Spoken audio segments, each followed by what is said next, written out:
Oke, karena kita mau bahas nih, kan abis kurban Idul Adha. Jadi kita mau bahas siapa yang sebenarnya dikurbankan.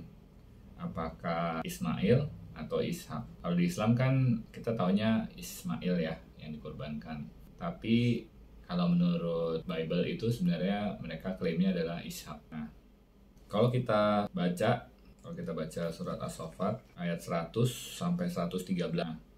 Sebenarnya di rangkaian cerita ini tidak ada disebutkan nama Ismail. Jadi ayat ke-100, ya Tuhanku anugerahilah aku seorang anak yang termasuk orang-orang yang soleh. Gak ada tuh nama Ismail. Kemudian ayat 101-nya, maka kami beri dia kabar gembira dengan seorang anak yang amat sabar. Gak ada lagi nama Ismail. Ayat 102, maka tatkala anak itu sampai pada umur yang sanggup berusaha bersama-sama, Ibrahim berkata, "Hai anakku, sesungguhnya aku melihat dalam mimpi bahwa aku menyembelihmu. Maka pikirkanlah apa pendapatmu." Ia menjawab, "Hai bapakku, kerjakanlah apa yang diperintahkan kepadamu. Insya Allah engkau akan mendapatiku termasuk orang yang sabar." Ayat 103, tatkala keduanya telah berserah diri dan Ibrahim membaringkan anaknya atas pelipisnya. Ayat 104, dan kemudian kami panggil dia, "Wahai Ibrahim." 105, sesungguhnya kamu telah membenarkan mimpi itu. Sesungguhnya demikianlah kami memberi balasan kepada orang-orang yang berbuat baik. Ayat 106,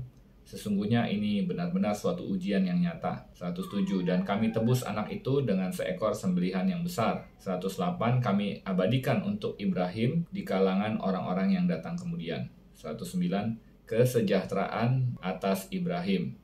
110, demikianlah kami memberi balasan kepada orang-orang yang berbuat baik. 111, sesungguhnya ia termasuk hamba-hamba kami yang beriman. Nah, sampai sini aja tidak ada nama Ismail satu kali pun. Baru di ayat 112, dan kami beri dia kabar gembira dengan kelahiran Ishak, seorang nabi yang termasuk orang-orang yang soleh. Jadi Ishak disebut, tapi Ismail gak disebut. 103, dan kami beri dia kabar gembira dengan kelahiran Ishak, seorang nabi yang termasuk orang yang soleh. Di sini hanya disebutkan Ishak.